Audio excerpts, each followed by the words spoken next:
Heidi here from Rain Country. God is good all the time. Well, it's that time of the year where I get busy turning my roasts into jerky. And today I'm going to be working with elk roast. I'm going to show you how I make my marinade, but this is just a guideline because I make it different every year. I don't stick to a specific recipe. I just start throwing stuff in and then I taste it as I go to get an idea what I want. And I'm going to try two different kinds today and also give you some ideas for other kinds that you can make so that you can be creative and come up with what sounds good to you, because it's just like a lot of things, it's a lot easier than you think. It's just knowing some of your basic ingredients and what's best to use. All right, so let's get started. Now you can see here I've started cutting up some of my meat already, and you can see how thin these slices are. Now this is not frozen at all, and I'm still able to cut these very thin. Obviously the easiest way to cut a roast into thin slices is to freeze it partially, or if it's already frozen, thaw it out partially. However, if you have a good sharp knife and you're just, patient, you can get some good, decently thin slices by just going for it. And I'm not that concerned. The main reason I don't bother with the freezing and then thawing thing is because I know me, I get so busy with so much going on that if I had it frozen completely first and then thawed it out, I would forget about it, and then it would be completely thawed by the time I got to it. Obviously, as you get down to the end pieces, it's going to be harder. I do not have any specific rhyme or reason of how my slices are, so when I get down to pieces like this, I may cut it differently. Some say cut it crosswise, some say cut it lengthwise. I just cut it however it works. It's jerky, for crying out loud, so it really doesn't matter as far as I'm concerned, and it always turns out delicious. I won't finish cutting all that right now. I'll do the rest later off camera. I want to get busy showing you how I make the marinade. My basic ingredients for my marinade are usually going to be Bragg's liquid aminos. This is one of the few things I use this in. My homemade vinegar, garlic, onion, and black pepper.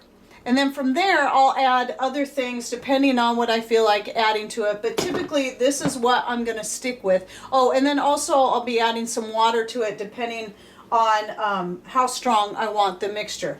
Now, today I'm going to be doing two different types. I'm going to be trying to make a batch with the organic coconut aminos. And I really, really like these. But the difference is these are far less salty and a little on the sweet side. So this would especially be good for if you're wanting to make a teriyaki jerky.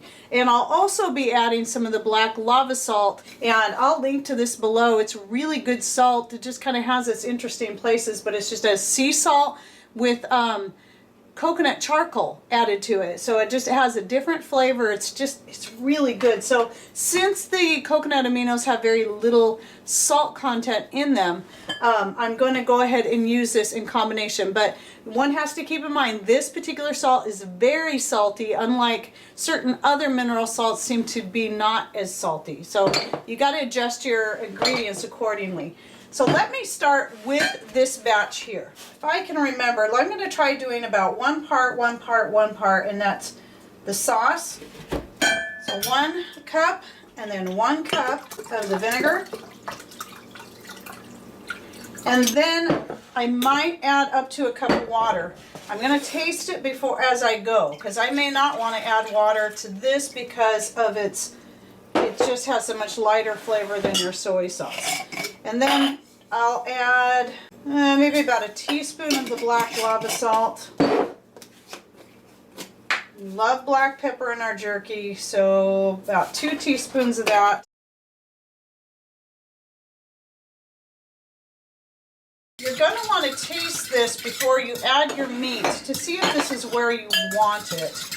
You can add a little bit of oil to this, like olive oil or avocado oil. I'm just going to leave that out this time. Now, I don't think I'm going to add any water to this. I'm going to leave this as is. I'm liking the taste of it. It is on the sweeter side, and that's why I would say if you want to go with a teriyaki, I would add at least a ½ cup of honey or molasses to this, and then put in 1 to 3 teaspoons of ginger and sesame oil. Now for the basic recipe that I use most of the time, since this is going to be a bigger batch, I'm going to be putting more in here, but I'm still going to start with a cup at a time because most likely I'm going to have to add water to this.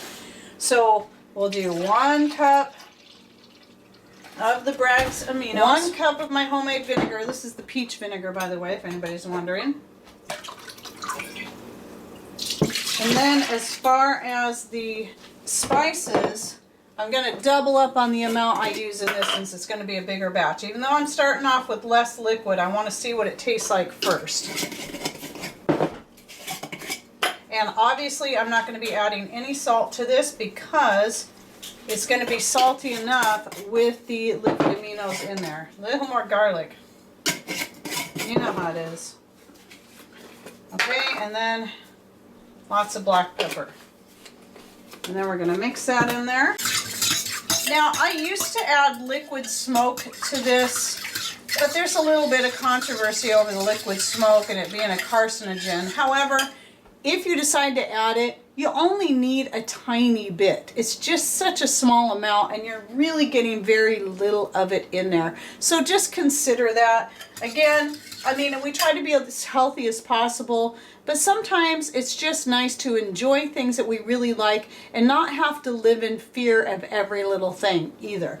Again, so that's why I'm still going to use the liquid aminos from time to time, even though I try to avoid soy as much as possible for health reasons. So I'm going to put in about a 1/2 cup of water. I'm actually going to put in a whole cup. Now, some other ideas you can do. You can give it a more Italian flavor by adding some tomato powder, rosemary, oregano. I think it could use more spices. So I'm going to put in a lot more garlic, onion, and black pepper. Oh, turmeric. There's another good thing you could add. So I'm just trying to give you a lot of ideas that you can think about. So start with small amounts and just kind of mix it together, even if it's just like maybe 1/4 cup that you've got total, so you can taste it and see what you think. So you're not wasting your stuff and you go, ooh, I didn't like the turmeric. Oh, I didn't like the rosemary. Just experiment with it first. And but if you're wanting just a basic recipe, this is a good place to start right here. Then what you'll do is you'll just start adding your meat in there. And for me, I like to let it marinate for 24 hours. And periodically making sure that I have enough marinade in here that all the meat is going to stay under it. But I still like to periodically go through and stir it up throughout the day. And then tomorrow what I'll do is I'll lay all the pieces out and on my dehydrating rack that I'm going to be putting on my wood stove. This is all going to be done off grid, and I'll show you how I do that. I've never actually used an electric dehydrator for doing jerky. I've always done it this way, but you can do this on electric dehydrator if you like. I just never use my electric dehydrator during the winter months where we're getting very little solar power. So I'm going to go ahead and finish cutting up all the roasts and get them into the marinades, and then I'll show you what I do after that. All right, I have my meat all cut up and sitting in the marinade. Now, I didn't add any more to this marinade. It just ended up filling up as is. And I wanted you to see the color of this meat, these 2 pieces of meat right here. I left these on top so you could see the difference between the ones that I'd stirred in while I was going. So you'll definitely want to occasionally go through and just stir them through, and they'll get darker in color as it absorbs all the marinade there. And then what I'm going to do is I'm going to take the easiest thing to save space in the fridge, since I don't have lids for these bowls, is these plates fit over the top of these bowls perfectly, and so I can stack them, and then I don't have to use saran wrap. So I'm going to put it in the refrigerator like this for the next 24 hours. The next day, and I'm ready to start putting the venison pieces onto my dehydrating racks and then onto the wood stove. So let's get started on that. Right here are the pieces I marinated in the coconut aminos mixture, and then here is the Bragg's liquid aminos mixture. And I think what I'm going to do is I'm going to start with this one, and I'm going to put this one back in the fridge for now because I'm pretty sure there's no way I'm going to fit all of this on 4 racks, and I want to make sure I keep them separate so I know which is which. So I'm going to start with the big one and put this one back in the fridge, and I'll show you how I lay these out. You could use a big fork to get these out, but you're still going to have to handle them with your fingers, and so you might as well just reach in there and grab them. Now I have to admit, I was so busy yesterday I forgot to come in here and mix these up, but it's looking like they got pretty well saturated in the marinade, and that's wonderful. So I'm going to pack them together tight. When you're doing this on a wood stove like I'm going to be doing it, you need to rotate the drying racks. What I do is I go check them, and the dry pieces I start taking off, and then I'll condense the pieces that still need more drying onto one rack, and then just keep working that way, and then I'll start jarring them up. All right, so I'm in here in my living room. I've got the jerky all on the trays, or the soon-to-be jerky. If you're going to build your own, just find whatever racks that you would like to use. A lot of times cooling racks will work really good, but the special thing about these is they have a nice fine mesh on them, making them good for drying everything from herbs to jerky. So anyway, what I'm going to do is, the jerky is the only thing I'll dry on this that low to the wood stove. And so what I do is throughout the day is I just keep rotating the racks and keep rotating them and then turning them, because obviously it's going to be hotter back there close to the the pipe. It's really important to keep a good eye on that. But the nice thing about jerky, here, is that you want it a hotter heat anyway, because you're cooking it and drying it at the same time. And it's going to have a really long shelf life once you have it fully dry and vacuum sealed into your jars. And then you can use this same method in your conventional oven. I do believe they make some cheap little jerky drying racks that you can find on Amazon. It seems like I came across some, and I will go ahead and link to those below if you're not interested in building your own setup. But they're in your conventional stove, you probably won't have to watch it as closely. You're just going to want to set your heat kind of low. You'll still want to check on them, but you're not going to have to worry so much about like these lower racks here. These will burn if I don't keep an eye on them. Oh, and I didn't manage to get every single piece from that big bowl on here. I have a few more pieces to do, but what I'll do is as I get some dry pieces ready to pull off, I'll put those last few pieces on. And I should have all that big bowl done today, and then I'll just do the smaller bowl tomorrow most likely. Okay, I'll be back after a bit. Most of my elk jerky is done now. I do have one more tray left, and I'm hoping I can fit the rest of it in these jars right here. And I want to show you how some of them turned out, and then I'm going to show you how I pack them away. So here is some really nice looking pieces, very dry and ready to package up. Now what you want to do is you want to make sure that your jerky is fully cooled before you put it in the jars, or at least before you seal them up, because otherwise they're going to sweat in there, you're going to get moisture, and that's going to be a problem. So what I do, and honestly I prefer wide mouth jars for this, but I'm all out in pint size now. This size here is up being just a little too big.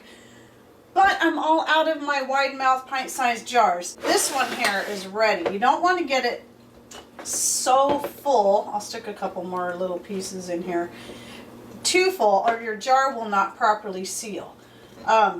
If it's pushing up towards the top at all, it's not going to get a good seal. So this time you actually get to see me do this with a regular mouth, the regular mouth attachment.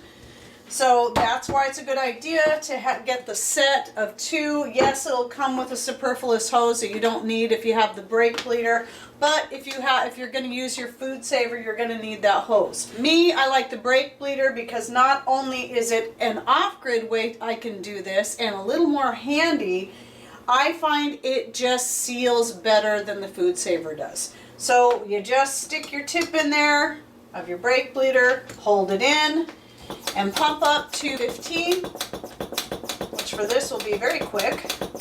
It just depends on what you're packing.